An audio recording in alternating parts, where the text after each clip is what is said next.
Hey guys, welcome back to the channel. Not going to waste any time. We're going to jump right into it. I know this is a really long video that you already clicked on. It's like 40 minutes, but we got a lot to break down. I think everything that Ross Gerber said on Dave Lee's podcast is incorrect. I think it has a lot of fear. I think it's a lot of ideological narratives that he's trying to impose. I respect him. He's way more successful than me, manages billions of dollars of capital. I don't have access to all that stuff, but smart and successful people can still be wrong about certain things when they haven't done their research. So let's jump straight into the computer. I want to talk about why I think he's wrong and ultimately break down a lot of the stuff that he said, because I think a lot of it just at the end of the day is very wrong and false. Palantir.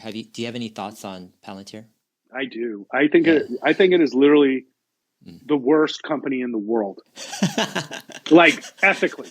So already, before we get into it, for someone to claim that a company is the worst company in the world, given we have a lot of companies, some of that are in the big top 10 holdings of Mr. Ross Gerber that use children's sweatshops in China to make a lot of their products so that shareholders can maximize the return because the product is so cheap to create, i.e. the iPhone.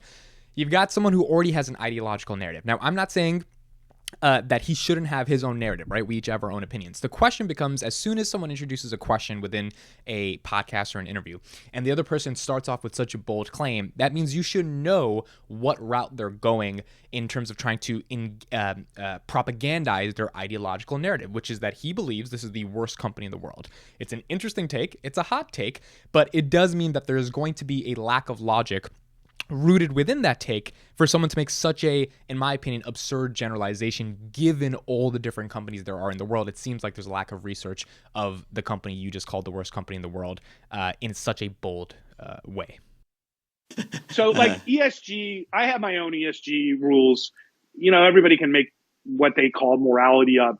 I don't really believe in religious morality, for example. So I invest in cannabis. I invest in gambling. I don't listen to people telling me what's moral or not. Okay. But I actually agree with that. I mean, ESG, every company has their own rules. Everyone has their own ways of investing. If you really feel that climate change is an existential threat and oil companies are contributing to climate change, then don't invest in oil companies. It helps you better sleep at night.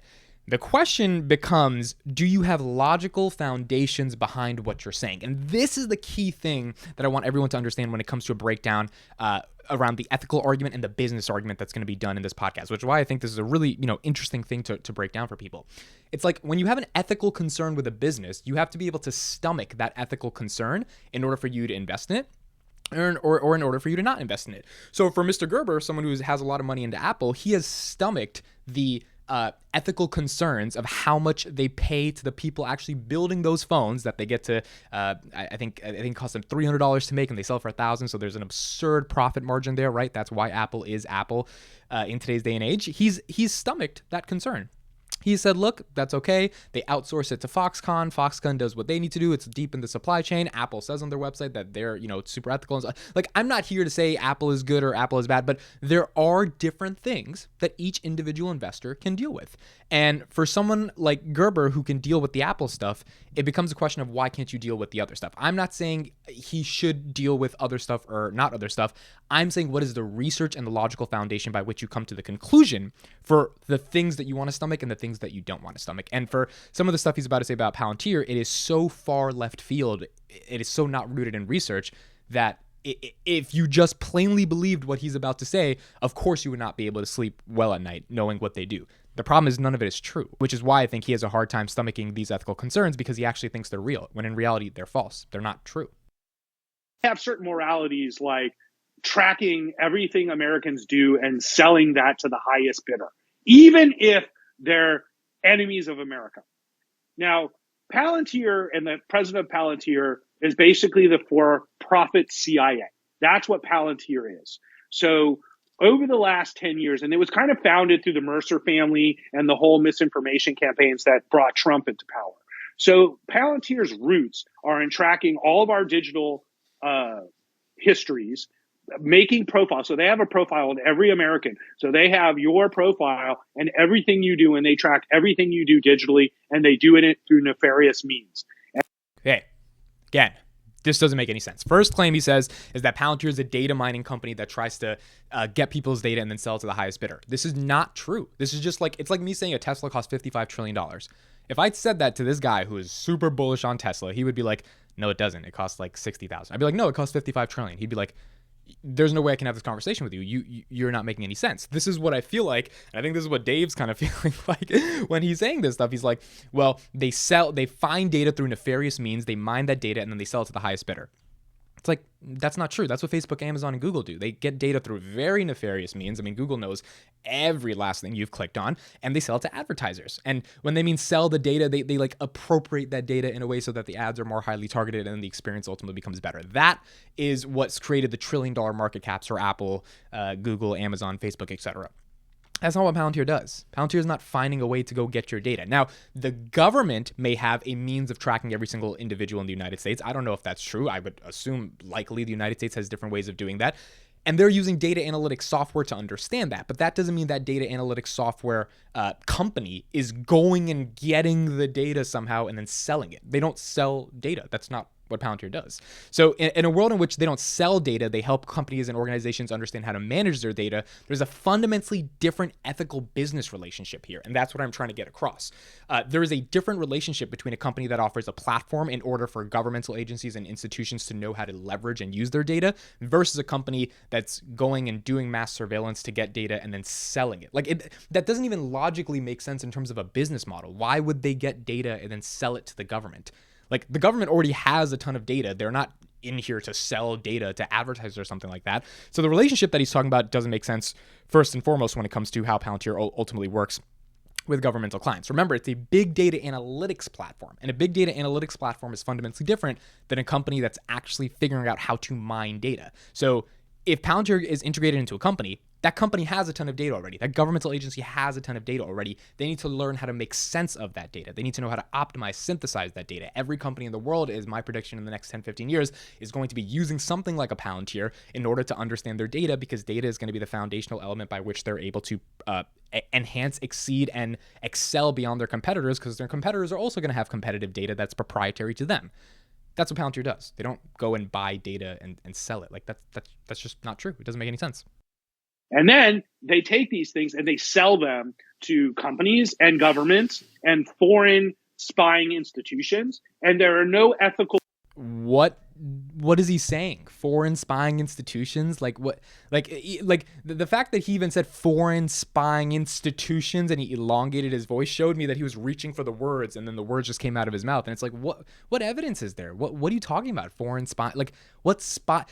I just did a video on Alex Karp in an interview from 2009. Palantir was birthed after 9/11. They were trying to find new safety mechanisms by which communication departments within different parts of the government, so like the CIA, FBI, can cross-communicate with each other, share data that needs to be shared, not data that is classified, and that can integrate a pattern recognition software to figure out when there's going to be a next terrorist attack. That was like sort of the birth story and origin of it.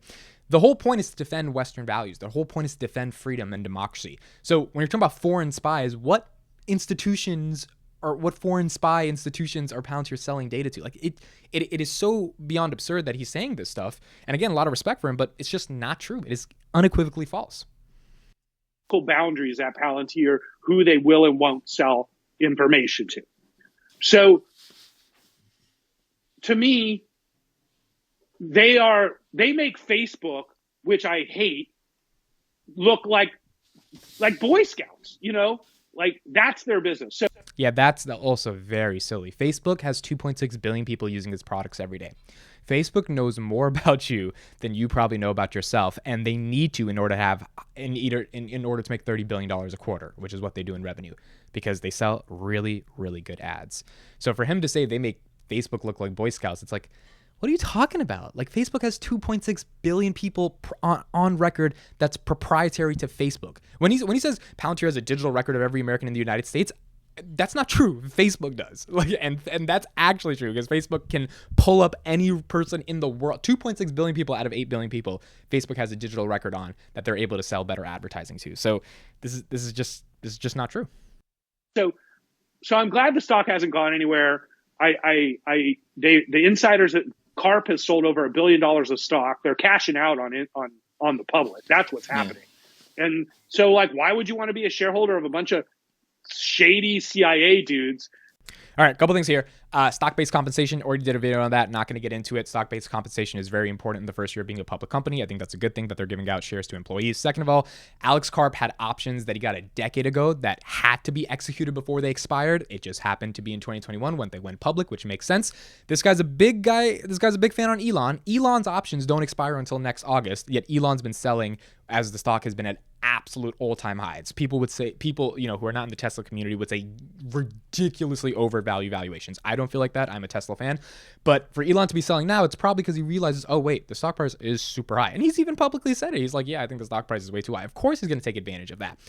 Alex Karp, who's been holding on to these options that have been worthless for the past 10 years, now that his company finally has went public and he's getting rewarded for 17 years of work that he's done, it makes sense why he would be selling those things. And also, a lot of times when you sell those things, you have when you get options, you have a lot of taxes. So you have to sell a lot of shares to pay for those taxes. Again, these are basic things that are important to understand about the company. It's not them getting rich on the behalf of shareholders. They're in this for the long game. If you believe they're in this for the long game, then you have to deal with some of the things that are going to happen in the first year of going public.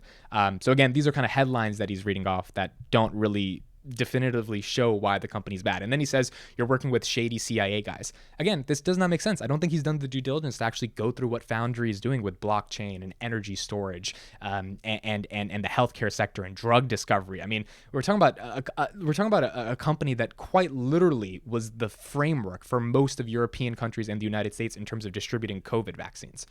Like, it seems like a good thing to me, and I don't think he really recognizes those things, again, because he has his own ideological narrative. Who are cashing out on you, who don't give a fuck about you at all, you know? Like, if you think they care about shareholders, you're smoking serious weed, okay? But I can tell you the weed companies care about shareholders, and that is where I'm going to make 10x over the next couple of years, is in the very, very cheap cannabis MSOs, which we haven't talked about, but everybody sold their cannabis MSOs because they didn't get legalization this year. But I think something's going to happen next year. And these stocks are cheap and they make cash and nobody's quitting cannabis. So, okay, so Palantir, no interest. So I want to talk about cannabis, but before that, so on Palantir, so Palantir might say that, hey, they don't really, hold the data or sell the data. They're just servicing their clients, the government's own and collect the data, hypothetically. Isn't that what the German soldiers said when they were burning people? that Hitler, they were just doing a job. They had no idea that they were burning humans. Okay, so here's the other side. Palantir also will say that, would you rather have a government that does their own, let's say, data analysis, and it's under closed doors, and you have a lot more abuses, and it's not even, let's say, I don't know, or would you rather have a government that actually is held more accountable by having outside vendors provide, let's say, data analysis and services where... How is accountability created? Okay, so this is going to be a really good point, but let's talk a little bit about what he just said. First of all, comparing stuff to Hitler and the Nazi Germany stuff, I genuinely tend to stay away from it. I think most people should as well, because when you do that, you kind of bring up comparisons that usually don't go that well. Palantir is a company that helped the World Food Program Organization distribute food. They helped code vaccines. They're helping companies find drug discovery. They invested in Cellularity, which is a company that uses placenta-based cell therapies, and their data and analytics software Foundry is powering the next wave of potentially finding drugs that help stop degenerative diseases for people who get older. My grandfather is very old. His life is getting hard. His entire body is shook. Maybe by the time I'm 80, I don't have to go through as much pain as he's going through because there's data analytics software that is powering the next foundation, the next generation of research. Like, that's the stuff this company is doing. And I made a lot of videos about a lot of these different things in which Palantir is operating in. To compare all of that, because they have some contracts with the government in which they are providing a data analytics platform and the government is doing what the government needs to do to people who are burning people during Nazi Germany, it's weird and it's cringy. It's like very, very cringy to compare them in that respect, especially without really understanding what Palantir does. Created? Because they can't do things that are against the law because they have a third party outside company actually, involved in the data. Okay, so right here, he asked a very important question. Ross Gerber asked, how is there accountability with Palantir? Dave's bringing up a point that says, look, when you're saying, oh, they're just working with the CIA, blah, blah, blah, blah, blah, one of the main points to understand about Palantir is that they actually are a check against government tyranny. If the government was able to do anything it wanted with people's data and just be able to like collect all of it and do whatever it wanted in a closed system, that would be pretty bad. If there was a company that could be integrated with the government that is a third party, meaning they're not Democrat, they're not Republican, they have an apolitical agenda, they simply want to provide an analytics platform, that analytics platform actually has closed loops when it. Meaning, it's like when the government a couple years ago asked Apple to open up someone's phone because they thought something bad was going to happen, and Apple was like, no, like, we're not going to do that. You're the government. We're not going to open someone's phone for you just because you asked, because that's such a horrible precedent for what Apple could do if you were ever in trouble with the government and they needed your iPhone. So they didn't do it. Same thing with Palantir. I just made a video about Alex Karp. I'll link it in the description, where he's talking in 2009 about how in order to protect civil liberties, would you rather have a government do whatever it wants and just do whatever it wants to people's civil liberties? Or would you rather have a third party that has data analytics capabilities to make sure, literally make sure, that the government doesn't have access to certain resources or doesn't have access to certain data points because those things are confidential or those things are classified? And there was a really good example by Karp in that in near the end of the video. I'll even put the timestamps just so you guys can go to that part because I want you to see it. Where Karp literally says, if your company was collapsing right now, like, or your company was crashing, and the government says, hey, we need all the data from your company to help us in something. And you were like, okay, government, you can take the data from my company that's crashing right now because it's vital for some reason. How do you know the government's not going to use that data against you? Right? Let's say you have a company, it's collapsing. The government wants the data from that company. You're willing to give it to the government because you're like, sure, it's the government. I'm sure they have the best interest.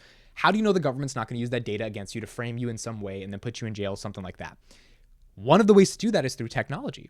So what Karp was describing, that when Palantir is integrated within a government, for example, if the government were able to get certain pinpoints of data after they asked to request your data that you willingly gave up and then use that against you, your defense attorneys would be able to recognize how the government got that data, because the only way they would be able to get it is through a technology that is facilitating that entire exchange. This is a really, really important thing to listen to, because this is exactly what Dave Lee is saying, is like, shouldn't there be checks and balances in the crazy ethical business world where a lot of things get mixed up and a lot of things are super hard to define and there's a lot of moral questions? Shouldn't there be a check against a government doing everything it wants with a technology platform that is able to make sure there are certain points of data that aren't able to be achieved by the government? And if they are, then defense attorneys and lawyers are able to use technology to track how the government gets that data so that the government can't use that data in a malign way. That's the argument that's being made here. And now I want you to look at the screen right now. The other thing that's really important here to recognize is his eyes. Why are his eyes going to the side? When I did competitive debate in high school, there were 3 minutes of cross-examination after every speech. So if you give an affirmative speech for a topic or a negative speech, you would have 3 minutes of your opponent cross-examining you. When they're cross-examining you, most of the time, at least for me, and I've noticed it with a lot of other debaters, when they would ask a question that I didn't have the answer to, I would look to the side. And the reason I would look to the side, it's a very common communication tactic with body language, is because you're trying to find the answer. And when you don't have the answer, you need to like kind of look up and you kind of do like a little tell, like in poker, where you're showing that you don't know the answer, but you're trying to go get the answer. So if someone said, well, how do you know this is true in this certain context? I would look up and my eyes would go to the side and I would try to like come up with an answer, logically put it together, and then spew it out. The times I didn't do that were the times where I always knew the answer. So if someone said, what's 2 + 2? I'd be like, 4. It's 4. If someone says, what's 2 + 2 times 15 minus 7, that's when I'd look to the the sky, try to get my things together, and I'd buy some time to get an answer. This is the first time in this entire exchange where Ross is finally looking to the side. And the reason he's looking to the side is because he just got checked in terms of Dave saying, well, why isn't it better to have accountability versus it to be just an open tyranny doing whatever it wants? He doesn't know the answer to that because he hasn't considered that that possibility. And that's fine if you don't have the answer to that, but that is much more different than when Dave starts asking about Palantir and he starts laughing obnoxiously and is just ready to give a response, because 2 + 2 is 4. You already know it. You already have an ideological narrative that you're ready to impose in this scenario that you believe is a fact, that you believe is 2 + 2 is 4. In this scenario, he's not. He's looking to the side. So let's see what his answer is. Say analysis. So let's say if it was completely closed doors, then you would have more of the snout and things happening, right? Because there's no accountability. So let me give you an example. Like you live in Bulgaria, and the Bulgarian Secret Service hires Palantir to do an analysis of social media in their country. And what they want to do is they want to figure out who's reading the most articles that are against the Bulgarian government.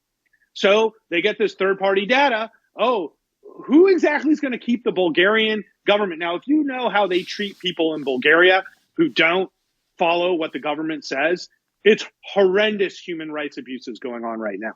Okay? Palantir would have no problem selling them this data. Where's the accountability? Okay, so this is I was just like, but this doesn't make any sense. This does not make any sense. This is how you know he doesn't understand anything about the company and its values. Palantir doesn't work with these types of nations. Not just nations that are enemies of the West, right? But if they knew that, and I'm sure they know, that Bulgaria is conducting human rights abuses, they're not working with them, right? Palantir is one of those companies that it's one of those companies that is the most different from Silicon Valley, in which Facebook will operate in Bulgaria and Facebook will let horrible Bulgarian propagandists, and I have nothing against Bulgarians, this is just coming off the top of my head, run ads, and those ads will be targeting poor people or people that are very impressionable, and then they'll be able to use things with those ads, right? That's same thing with Google, same thing with Amazon. Like, they are operating in every country in the world because they are apolitical. At the end of the day, if you buy ads, they make money. If you buy stuff from Amazon, they don't care, right? In the context of Palantir, if Bulgaria was creating that many human rights abuses and Palantir is able to recognize that, they wouldn't implement their data analytics software within those companies, within those organizations, within those governments, because they explicitly say that they don't work with those people. And it's not just they say it because they say it. This is shown. They don't work with China. They don't work with adversarial nations of the United States. They don't work with people that are committing massive human rights violations, and they definitely don't work to give their technology for people to be able to do that. So when he says Palantir would have no problem doing that, it's like, that is false. That's the reason they are different than every Silicon Valley company, in that they're in Denver and not Silicon Valley. They don't do that for a quick buck. They don't do that for advertising. So this is just incorrect when he's saying this. And the other thing is he said, all right, so let me break up an example. That means he's not answering his argument.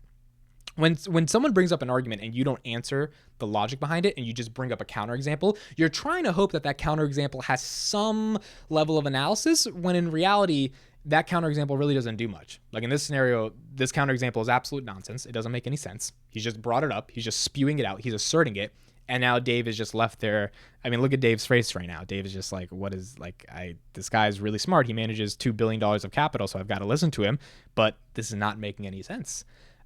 So for him to bring up this Bulgarian example that's not rooted in any fact or logic and not answer the accountability argument that Dave is going for here, which is, why would you let, even if it was true, why would you let the Bulgarian government just do everything they want with no checks and balances through a technology that could potentially knock off certain confidential information, or that could make it more efficient for you to understand why certain things are bad or certain things are wrong without violating civil liberties? Then Ross just doesn't have a response to that. Palantir going to go to Bulgaria and be like, sorry, you're using this to torture dissidents. You can't have our data anymore? That's exactly what they would do.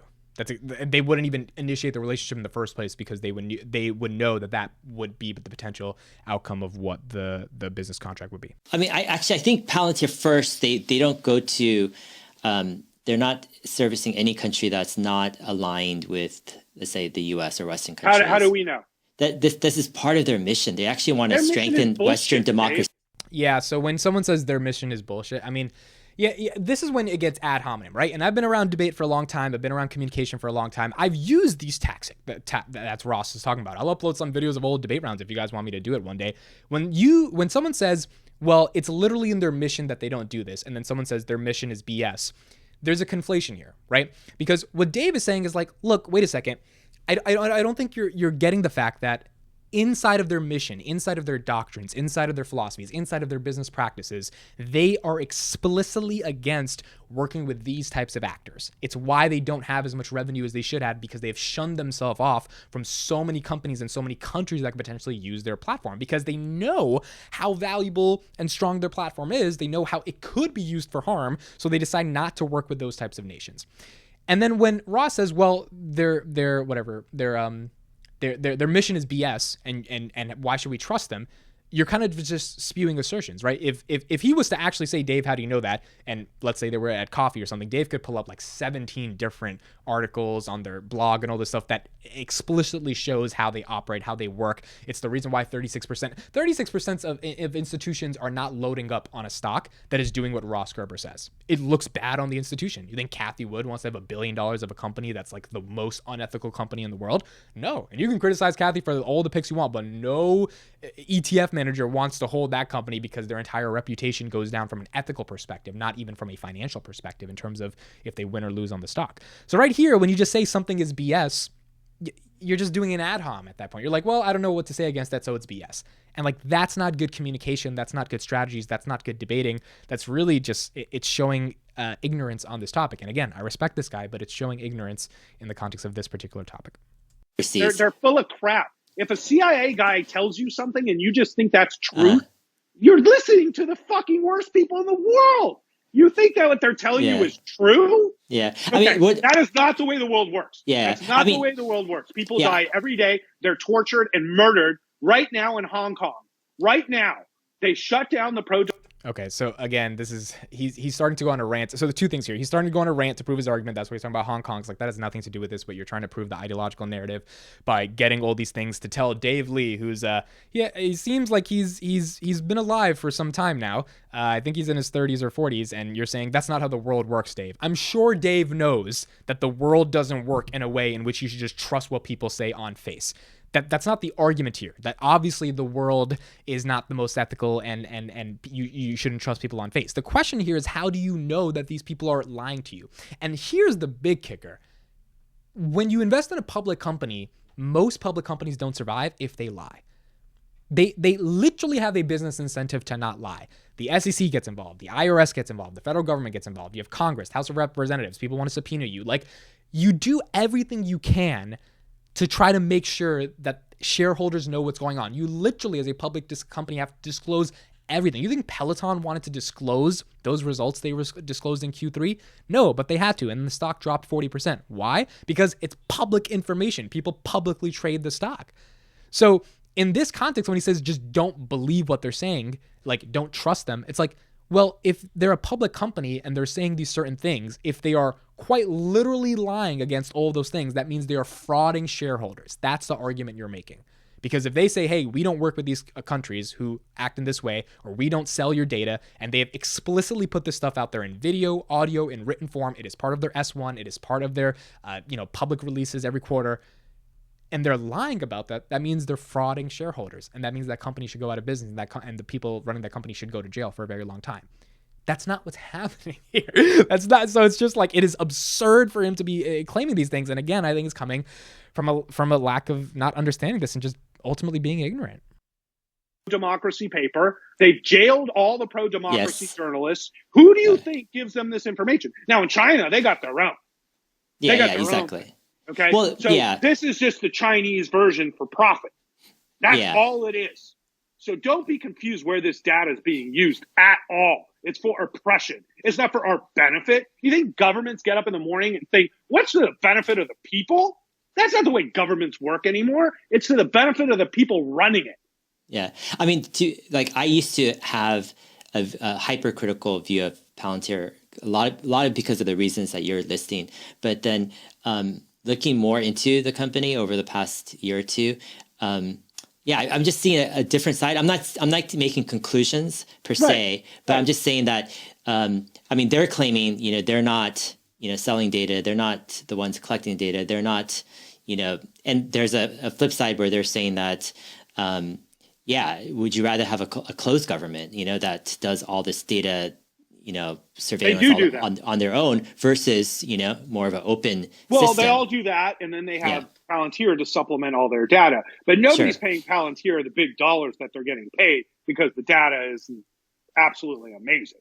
Yeah. So that's why they make the money. Yeah. Because they know more. Well, Palantir also argue that it's not they're not bringing the data; they're bringing the analysis, the AI kind of analysis. Right. Like these are the specific people you need to jail if you want to stop dissent.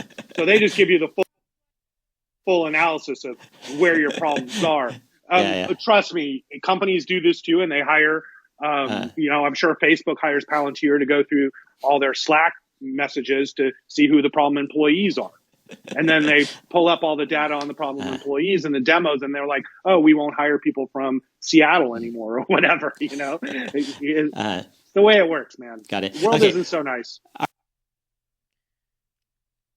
Okay, so a couple of things there. He says that governments don't work for the benefits of people; they work for the benefits of people running them. He's kind of true, but it sounds very third gradish. It's like actually governments do wake up every day and see how can they work to the benefit of people. Like all those people in Congress, as much as we hate them, they're still trying to figure out how to pass bills and ways in which Americans' lives can be better. That's the reason we passed $700 billion of defense funding because we want Americans to be safe. Like you can say whatever you want about politicians, but this idea, I mean, it sounds like you're in college and you're studying Marxism or something. Like the government doesn't care about us. The government just they just wake up to help themselves. That's not how the world works. And it's like, but like when you go deeper into it, there's policies, there's regulations, there's rules, there's a lot of different things that go into how this stuff operates from a pragmatic perspective. So governments do need to keep the world safe. They do need to pass policies in the benefit of their citizens, and they do work with partners that can help them understand vast amounts of data that exists. Now, the ultimate question here becomes, is Palantir an unethical company because, for example, it was contracted with ICE, right? And ICE was using their big data analytics platform. This is the important thing to understand about questions like this. And I would ask Mr. Ross Gerber how he feels when Tesla has to go outsource their suppliers that do a lot of work in Africa to get the batteries and the lithium ion that they need, and how many villages do they destroy, and all this other stuff that goes into how Tesla ultimately makes its energy vehicles. There's a lot of articles out there with a lot of good evidence that the way to get batteries for these electric vehicles is not in the most ethical ways. It's just not. But Ross is able to stomach it, probably because he's up 1,000% on the stock. And it's like, all right, and you got a bunch of people who love Tesla and they believe in the overall cost and benefits of the business. They believe that there is a benefit to sustaining the world's energy and transforming it from oil to renewable, even if the means by which we get there is going to be bad. So these are things you have to take into account because these are ethical concerns that Ross has weighed in his head and he's made sense of. In the context of Palantir, when we're talking about something like ICE, Palantir did not determine if Trump was getting elected or not, right? But once they started working with the U.S. federal government way before Trump was in power. When Trump was in power and he enacts his administration's policies, what would it mean for a company then to simply not work with that government? That doesn't make any sense. And that's one of the controversial elements of Palantir, but it's very important to understand that. It's like if they were to switch how they do business because they believed ideologically in a different administration, let's say they believe that Clinton should have won versus Trump, and now everything Trump's do, Palantir is going to just refrain itself from operating within it, then that is a company that is not actually a company that's working to protect values. That's a company that can't actually be trusted by the government. Because at that point, if you're just going to leave, then again, in Alex Karp's world, what does a soldier feel when he's wearing the devices made by a company that is wish-washy based upon the administration that exists? They ultimately are providing a big data analytics platform that the government is going to be able to use and the government is going to be able to make sense of. And they're doing it in the way that least violates civil liberties in a world in which there's costs and benefits to actions and nothing is perfect. So we love Tesla because they create all these electric vehicles and nothing's perfect. So we know they got to do some shady stuff to get those electric vehicles. Apple's got to do some shady stuff to make these phones affordable enough so that we can use phones to access high-speed internet and change our lives because we're able to create content and do all this stuff because of this mobile device. We're able to live with the costs and the benefits of those transactions in order to feel that at the end of the day, we're getting something good.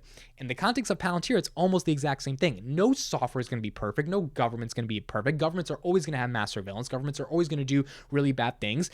Are there platforms that governments now have to use from a third party because their internal software will never be as good enough, which is why it's good to have third-party vendors actually supply this stuff, in which the technology can be a check back against what the administration is doing? The technology can generally be in line with the values and not be wishy-washy just based upon which administration's policies are going to be enforced, and not work with foreign adversaries, which is something Ross Gerber doesn't understand, which is something most Silicon Valley's companies do work with those foreign